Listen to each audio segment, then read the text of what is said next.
In today's video, I'm going to teach you quick and easy ways to remove that annoying blank page in Google Docs.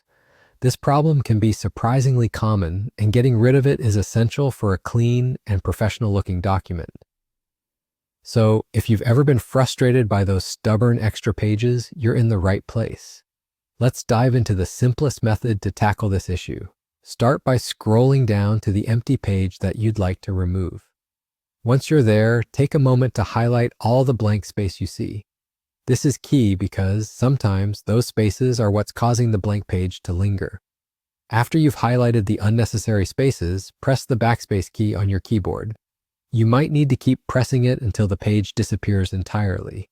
This approach is straightforward and tends to work best when that extra page is simply because of spaces or lines hanging out at the end of your document.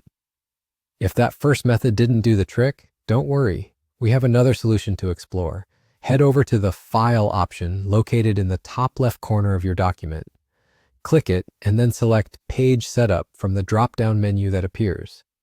Doing this will bring up a new window with a variety of page settings you can tweak.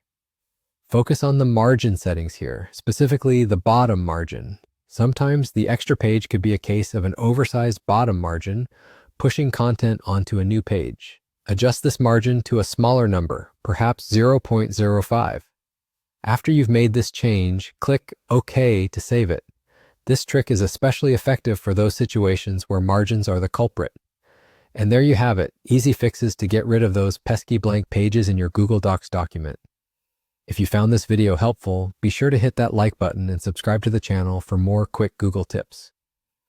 By following these steps, you can ensure your documents remain neat and professional without any unwanted surprises. Thanks for watching and see you next time.